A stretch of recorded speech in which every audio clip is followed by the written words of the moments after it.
this.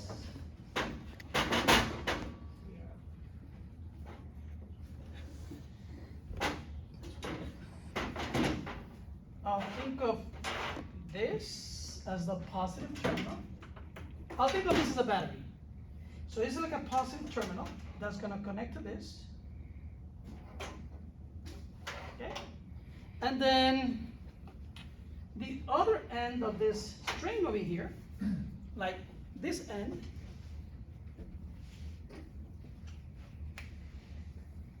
so I got the resistors here, right? And then the other end goes to the negative terminal. So then I'm going to connect this to the negative here, black. And I'm going to connect it to this end. Yes? And I have 3 resistors. I don't know if you can. 1, 2, 3. Well, 3 light bulbs, 3 resistors. And I'm going to close the switch. And they don't work. One of the resistors is out. Oh, there we go. So, could you turn off the lights, please? Okay? Now, imagine if at home the appliances were connected in series. Come on, let's go to sleep. Nah, I want to watch, I don't know, Stephen Colbert or whatever. Well, you can just say, you turn off the lights in your bedroom. Can't watch TV. Right? But also, you turn off the TV and the refrigerator goes on. That would be good, right? And if you have the AC on and you want to sleep with the AC on, right? And you turn off, I don't know, some light in some other room, well, the AC is not going to work either. But now I have a certain voltage over here, actually 7.5 volts is what I set it to. And notice that the voltage now gets shared between these 3. Because like in this picture, this is 20 volts. Because these 2 resistances are the same, right? When they're connected in series, the voltages add. And because they're the same, so you'll get actually 10 volts across this and 10 volts across that to give you the 20 volts. So really, I have 7.5 volts that gets split into 3 equivalent resistors. So across this, I only have a voltage of 2.5 volts. Across this, 2.5 volts. Across this, 2.5 volts, right? And it's only so bright.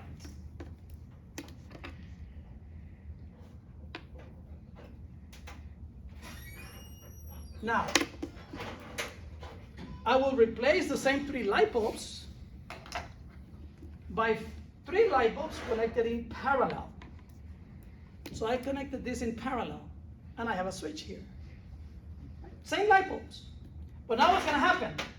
Instead of getting 2.5 volts, 2.5 volts, and 2.5 volts, I'm going to get what voltage across each one of them? The full 7.5. And therefore, I should get more current through each one. And therefore, they should be Brighter. And now, honey, come home. Oh, go to bed.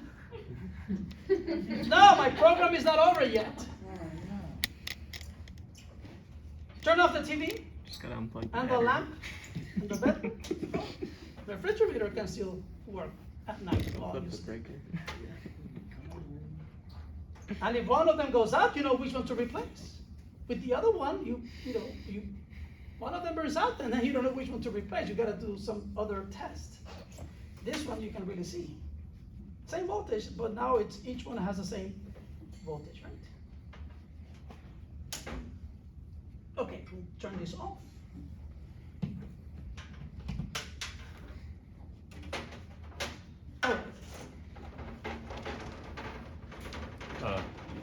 I don't. Oh, never mind. Yes, you can turn the lights back on, please. Thank you. I thought I was bringing it back. And this one is too. It's a cute little thing, isn't it?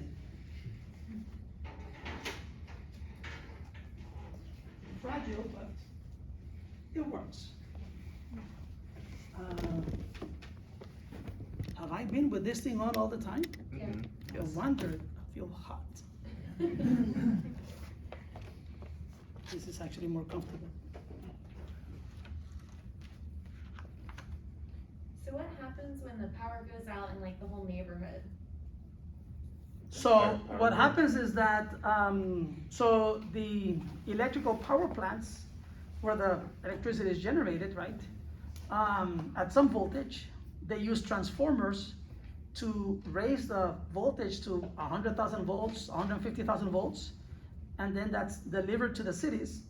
And they raise the voltage because less energy is lost in that transfer of energy from the electrical power plant to the cities. But then you don't want 100,000 volts out of these walls, so then it has to be transformed down to eventually 120 volts.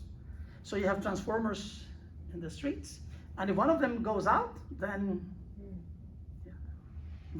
all of this place, which is supposed to be receiving that voltage, you just don't get it because usually a transformer blew up or something wrong with it.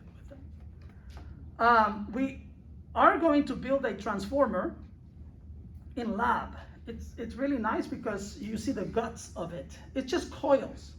And I will have you connect a voltage or set up a voltage across a coil, and then we will transform that to higher voltages. It's called a step-up transformer. That's what they do at the electrical power plants. But I will also give you other coils where you will transform it down. It'll be a step-down transformer. And we have a formula that it's kind of nice. You have a coil. Suppose, and you have a voltage across it of 20 volts.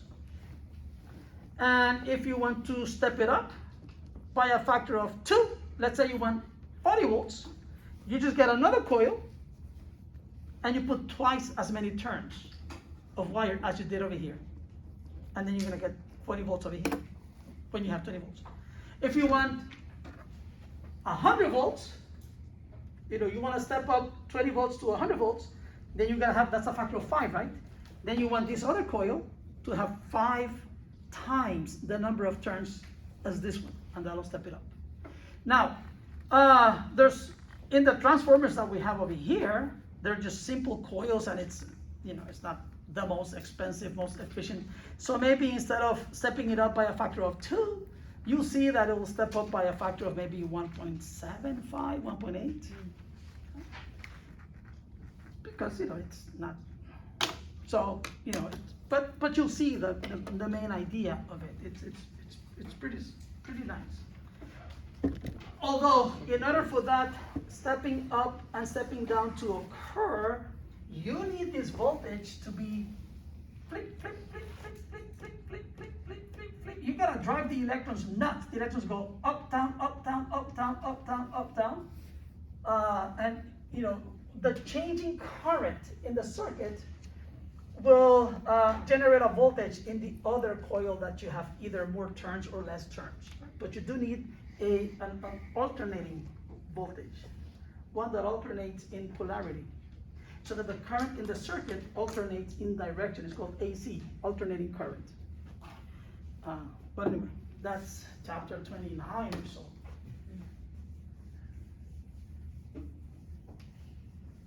Okay, so I think we're supposed to stop soon, right? At 5:30. Huh? At 5:30. 5:30, okay.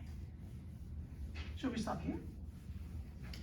The only thing I need to go over from these sections before we go to magnetism is I want to consider this circuit. So let me just say this. So I want to consider a circuit like this.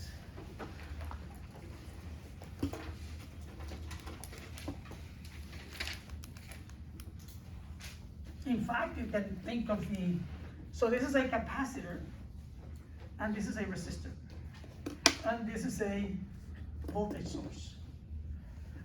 Yes? So then what happens when there's a power surge? Is that when a step-down transformer doesn't work properly? Yeah, so usually that happens when the current goes up, because the power is like voltage times current. So if the current for some reason goes up, then you're gonna get a big power surge. In the circuit like this, suppose you have a circuit like this, right? So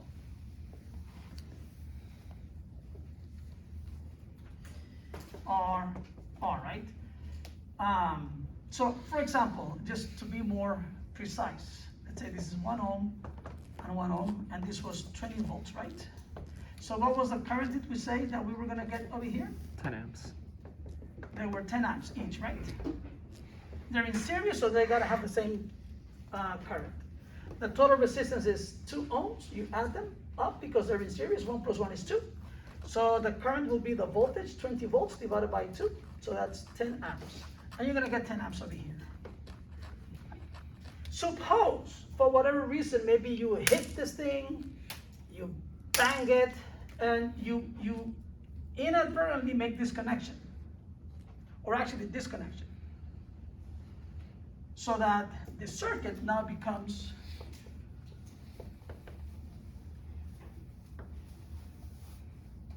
and you have this.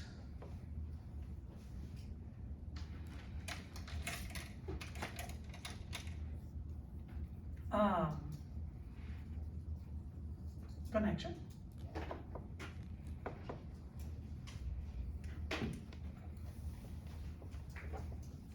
Now, Basically, I don't know, maybe you squeeze the circuit because you hit it and you make one wire touch another part of the circuit that it wasn't supposed to be touching, right? You're not supposed to have this point connected with that. So now these two are connected in parallel. So what is the equivalent resistance? Then you say 1 over R equals 1 over 1 plus 1 over 1, which is 2.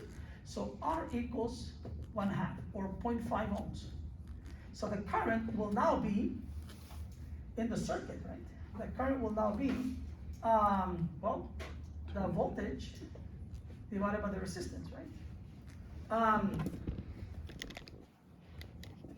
So this circuit is equivalent to having just one equivalent resistor with a resistance of 1/2 of an ohm. This is still 20 volts. So the current now in the circuit is going to be what? 20 divided by 0.5? That's 40 amps. Yes? And now you have 40 amps in the circuit, so now you're going to get 40 amps through the battery. And in the circuit here, now you have 40 amps. And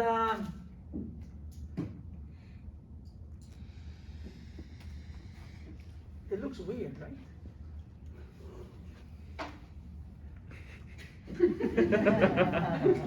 Hold on, it looks weird. I mean, well, okay. The point is, you're gonna end up getting more current through the source, and then more power, and then you have a power surge. So is that what the short is basically? Like when you spill That's water a on short something? circuit. Okay. So essentially, another way of looking at it is this. You see, the current is this way, right? And now the current goes through this, right? But then when the current gets here, it's like I either go along this path, this is a better way of explaining it to get the concept across, or the current can go this way, or a combination. But because there's no resistance over here, it prefers that path over the other one. So now what will happen is that you're gonna get more current over here, and almost none over here. And because you're almost not gonna get any current over here, it's like this is out of the picture. And now you have 20 volts connected across 1 ohm, so what will be the current through it? 20 amps in the way that I drew the circuit, whereas before you only had 10. So now you get now there's like, voltage times current. The current is more, so it's a power surge. Yeah, that's better conceptual. Is it just a myth that you have to like unplug your electronics when the power goes out? Because I typically was told to like unplug the TV when the power goes out, because when they turn the power back on, it can be damaged. Maybe when they turn it on, you could have a surge. It I've depends. never unplugged my Yeah. You've electrical never unplugged it? appliances once. No. Maybe in the past, but I But don't, that I don't know depends about on now. the other circuits, right? I mean, the rest of the circuits. Oh, there are? Okay. Well, that's like on the outlet. They don't put a GFI in every. Alright, never mind. So, I want to be able to solve this problem, but there's something interesting about this problem. This is an RC circuit in series, right? RC circuit. Well, the R and the C are in series. So, what do you think happens here? First of all, which way will the current be? Clockwise? Clockwise, right? So, but this is a capacitor. The charges do not go through the capacitor. But they are in series, right? So you have, so what will happen, let me use a different color here. So you're gonna get a current through this, which I'm gonna call I, and the current is gonna be I here, right? And then you have I, like this, right? Now, what happens is this. Suppose the capacitor is initially uncharged.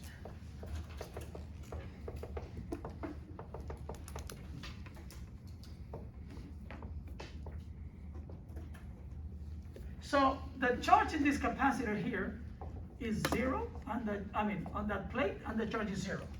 Now, remember that the current is labeled in the direction of which charges moving, as if which charges are moving. Huh? The positive charges, right? Now, these two are connected in series. So how do their voltages relate to the voltage of this? Suppose this is 3 volts. This is what we're going to use in the lab. Suppose this is 3 volts. When the capacitor is initially uncharged, what is the voltage across the capacitor? For a capacitor, the voltage is what? Is the charge divided by the capacitance, right? But what is the charge in the capacitor initially? 0. So therefore, initially, the voltage across the capacitor is 0.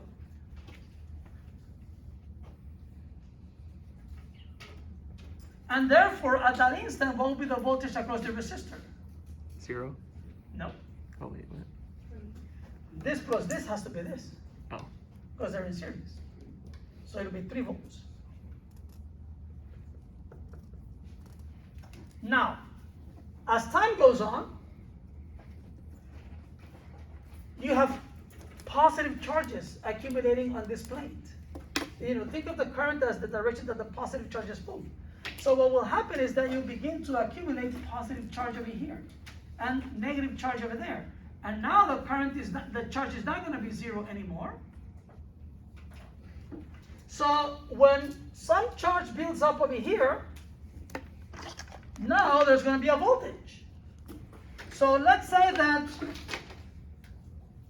the voltage across the capacitor becomes 1 volt. At that instant, what will be the voltage across the resistor? 2 volts.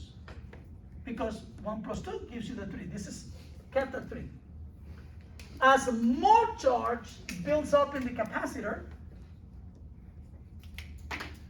the voltage will grow, right? Because the more charge, the more is going to be the voltage across the capacitor. So then the voltage will grow, and let's make it 2 volts. At that instant, when the charge is in the capacitor such that the voltage is 2 volts, what will be the voltage across the resistor? 1 volt. And then more charge will accumulate in the capacitor. And suppose that the charge that has accumulated in the capacitor is now 3 volts. What will be the voltage in the resistor at that instant? 0. But the voltage is I times R, right? So this voltage is I times the resistance. Well, the resistance is at 0. So that means that the current must be 0. Initially, when there was no charge in the capacitor, you had maximum current in the circuit, because that's equal to I times R, right? And if, R is fixed, so if the voltage is a maximum, the current has to be a maximum. So what's happening over here is that if you throw the switch, for example, at t is equal to 0, let's say this is a switch, and you throw it like this,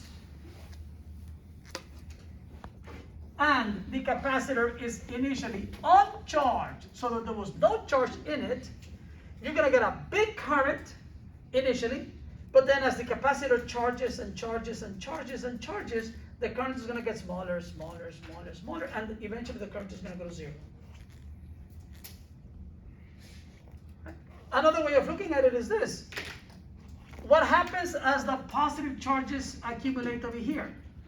As the positive charges over here, what happens to the negative? Well, actually, it's not the positive charges that move. So let me talk about it the way it really is, right? What happens as the negative charges in the circuit over here move to the left? Because, by the way, if this is the battery, right? The electric field is this way. The electric field is this way. The electric field is this way, right? When you close the switch. And remember that the force on a charge is Q times E, right? But the charges that will be moving are the electrons, and they are negatively charged. So the force on the electrons will be in the opposite direction to the electric field. So what will happen is that the electrons over here will move opposite to this electric field, so they're going to go this way, right? So the electrons will go that way.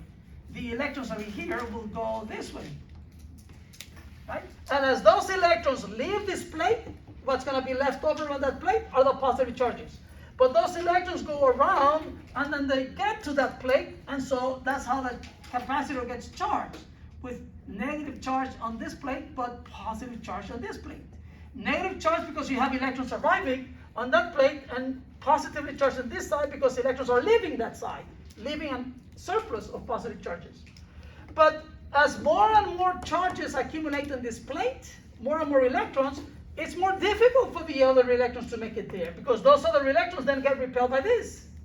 So eventually the current is going to stop, or go to 0. I mean, the flow of charges will stop so that the current is 0. So what happens in this circuit is that if you draw the current in the circuit as a function of time, it starts out big, but then eventually it's going to be 0.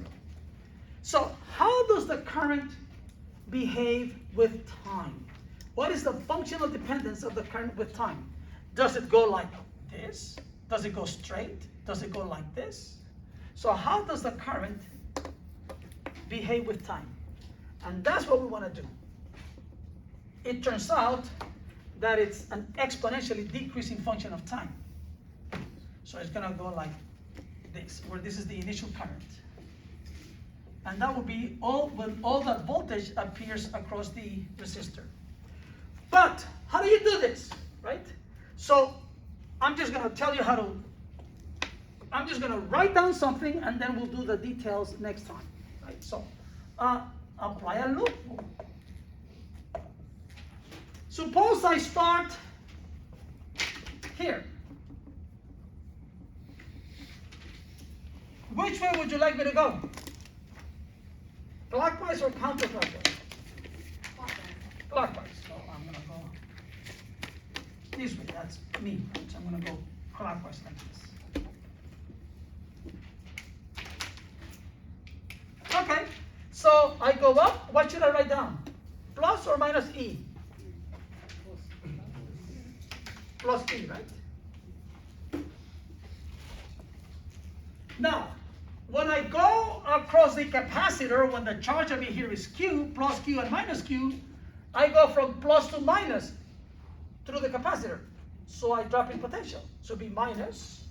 And what is the voltage across the capacitor? It will be the charge in it at that instant divided by the capacitance, right? So it will be minus Q over C. and then I keep going. And I go in the same direction as the current through the resistor. So what is the voltage across the resistor? By Ohm's law, it's what? So it's minus I times R, right? And then I keep going, and I stop where I started. So notice that what I have over here is I times R plus Q over C equals E. Suppose I divide by R. So then I get I plus 1 over RC Q equals E over R, correct?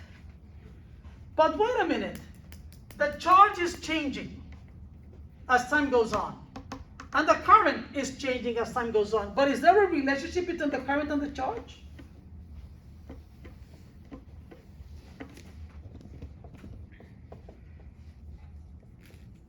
It's the QDT. And the charge is building up, right? It's building over here. So it's plus dQdt.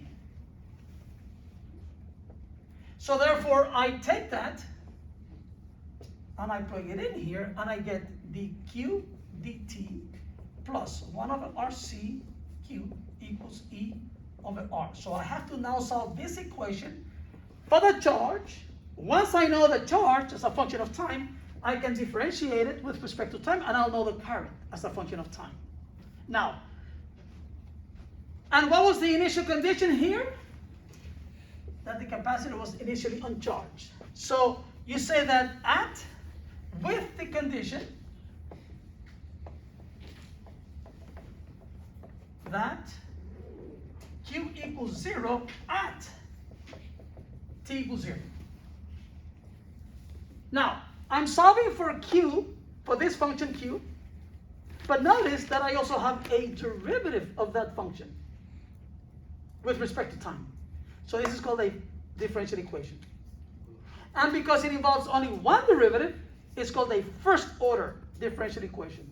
And because the coefficient here is 1, which is a constant, and 1 over RC, the R and the C remain the same, which is also a constant, this is a first order differential equation with constant coefficients. And this condition, which is at t is equal to 0, this is called the initial condition. So what we end up with is a differential equation of first order with constant coefficients. It's also inhomogeneous because the right-hand side is not 0. So it's an inhomogeneous first order differential equations with constant coefficients with this initial condition. So you learn techniques for solving differential equations when you take a course in differential equations, but this one, because of all of this, it's just first order. I have the initial condition, I have constants everywhere. We can actually solve this without using the techniques of differential equations, you know, the general techniques. So I'll show you how to solve this next time. And then we're gonna get an answer specifically with some numbers. The resistance, I don't remember what I think we make it 2,000 ohms, and the capacitance is 1 microfarad. And we choose a voltage over here of 3 volts. And we're gonna solve this problem next Monday, is it, right? And then we're gonna build this circuit, this one with specific numbers in the lab, and we're going to measure the voltage across the resistor, and we're gonna send it to the oscilloscope, right? Because the oscilloscope on the screen plots voltage versus time. And we'll get the voltage versus time, something looking like this. And from the theory, from this mathematics and physics, we're gonna predict what the voltage should be at 1 millisecond, 2 milliseconds, 3 milliseconds, 4 milliseconds, 5 milliseconds, 6 milliseconds. And we'll display this on the oscilloscope, and then you will have to be the best artist, and you're gonna draw this or take a picture of it, and then you calculate what you get in the experiment from the oscilloscope, and see how it compares with what we derive from the math and physics.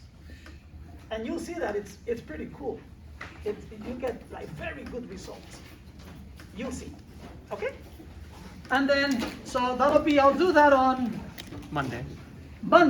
And then on Monday I will begin chapter 28. And to keep you honest, you need a quiz. You need to take a quiz soon, right? To drag you to catch up. So quiz on, I'll give you a circuit where you apply either in series, in parallel, or a Kirchhoff's law. How about I give you a circuit, and you figure out maybe a voltage, a current, you know, like a circuit from chapter 26, like the ones that I did today. So, should we do a quiz next Monday then? And then you'll be better set to do this, and we can move on to magnetism. So, quiz